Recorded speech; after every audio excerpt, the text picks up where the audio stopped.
जन्म और मृत्यु का चक्र चलता रहता है। भूवर लोक, ये लोक भूलोक और स्वर्ग लोक के बीच स्थित है। ये ऊर्जा रूपों का क्षेत्र है जो भौतिक और दिव्य लोकों को जोड़ता है। स्वर्ग लोक, देवताओं का लोक, जहां इंद्र और अन्य देवता निवास करते हैं। अच्छे कर्म करने वालों को मृत्यु के बाद इसी लोक में स्थान मिलता है, जहां सुख, संपत्ति और आनंद की अनुभूति होती है।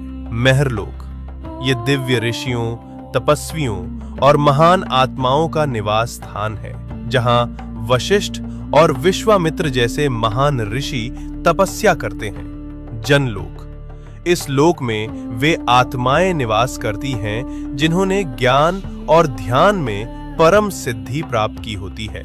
यहाँ के वासी ब्रह्मा जी की लीलाओं में लीन रहते हैं। तपलोक, अत्यंत शक्तिशाली तपस्वियों का स्थान, जो शरीर से परे केवल चेतना में स्थित होते हैं। ब्रह्मलोक, यह अंतिम लक्ष्य है, जहां केवल सत्य है, मोक्ष है और ईश्वर का साक्षात्कार होता है। इन ऊर्ध्व लोकों में आत्मा का जाना मतलब है धीरे धीरे शुद्ध और जागरूक होना। अब बात करते हैं नीचे के 7 लोकों की। यहाँ भोग, मोह और भ्रम ज्यादा होता है। अतल लोक, राक्षसों और मायावी शक्तियों का घर। वितल लोक, जहाँ कामनाएं और भोग हावी रहते हैं। सुतल लोक, राजा बलि का लोक। वे दानवीर थे, लेकिन उनमें अहंकार भी था। रसातल लोक, जहां भ्रम, लालच और अज्ञान का घना अंधेरा है।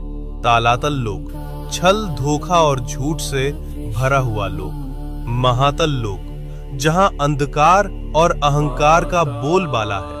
पाताल लोक, सबसे नीचे का लोक, तामसिक ऊर्जा और इच्छाओं का केंद्र। लेकिन इन सब का मतलब सिर्फ बाहरी दुनिया नहीं है। ये 7 लोक हमारे भीतर की नकारात्मक सोच और कमजोरियों का प्रतीक हैं।